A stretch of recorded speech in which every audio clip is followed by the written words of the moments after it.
All right, what's up YouTube? I came out this morning to get my truck and go to the gym, and this is what my tire looked like. So I figured this would be a good video to show you guys two tools that everyone should have in their vehicle, all right? Now, obviously we could jack this thing up, pull this tire off, put the spare on, but I'm gonna show you a much easier way to fix this problem.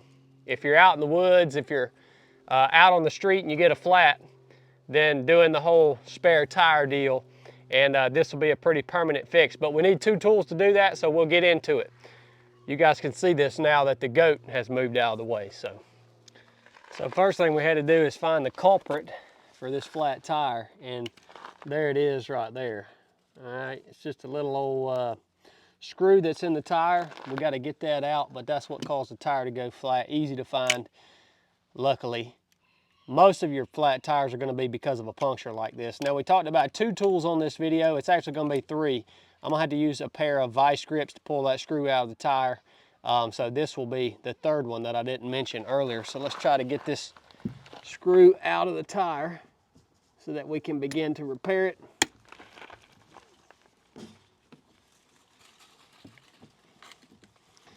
This would have been a nail. It would have been way easier to pull out, but that's a big old long screw. There it is right there. All right, we got that removed.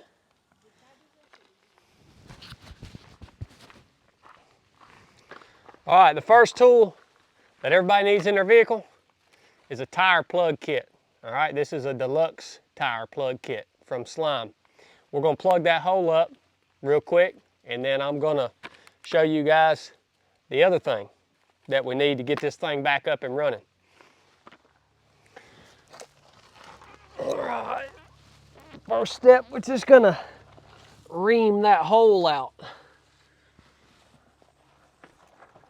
to make sure that we can get that plug in there.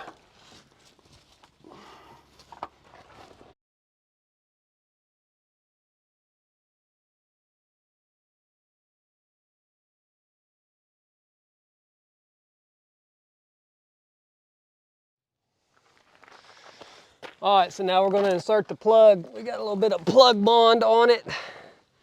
And we're gonna push it in and pull this back out, and that thing should be in place.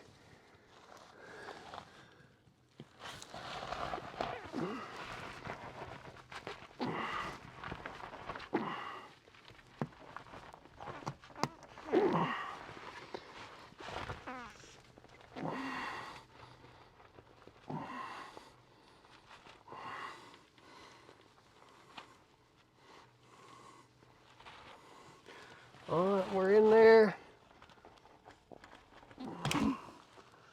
All right, our plug's in.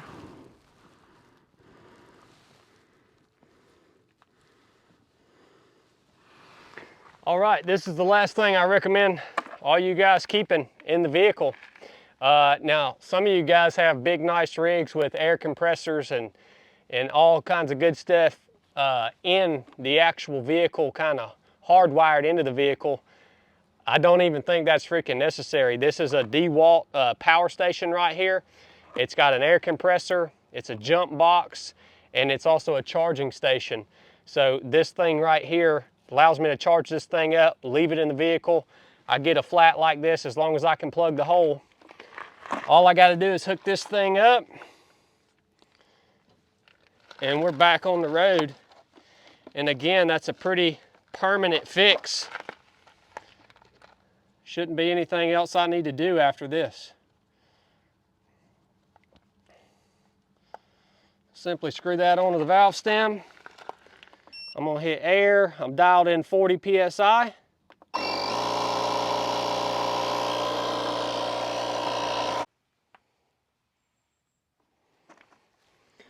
All right, so this is a 31 by 10.5 inch tire on a 15-inch wheel.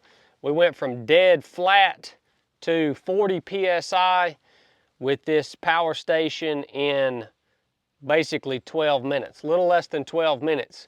So it may not necessarily be faster for some of you guys than changing into your spare, but it's a heck of a lot less work to plug this thing and to power and to pump it back up with this little compressor. And it doesn't, again, off-road, you're not required to jack your truck up and all that. Now, this isn't an excuse to freaking do away with your jack and your tire tool to loosen your lug nuts and actually put your spare on. If you slash the tire and you can't plug it, this isn't gonna work. But let me tell you, this system right here is a heck of a lot less work than actually putting your spare on. Last thing I'm gonna do is just take a knife and trim up the ends on this plug right here. Cut those off flush with the treads, and we're good to go, man. We're good to go.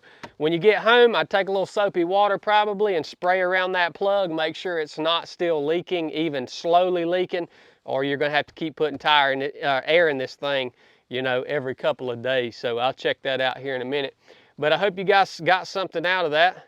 You can buy that little DeWalt power station at Home Depot. You can buy that little plug kit at Home Depot. Just throw them in under the seat somewhere, and that can save you a lot of freaking pain in the butt, especially on a really hot or a really cold day or in uneven terrain.